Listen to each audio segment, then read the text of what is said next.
To enable UHQ Upscale on your Samsung Galaxy Z Flip 7, open setting, and under setting you can see the sound and vibration, and you have to go your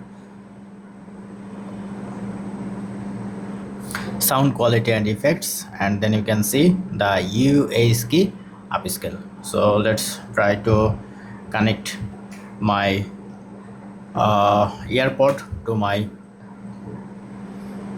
device. Let's see it's enabled or not. You can see my AirPods is connected with this device, but still I don't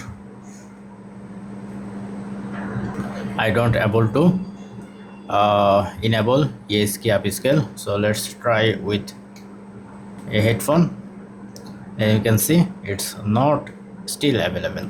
So you have to use the Galaxy or Samsung headphone or Galaxy series earbuds to enable this option.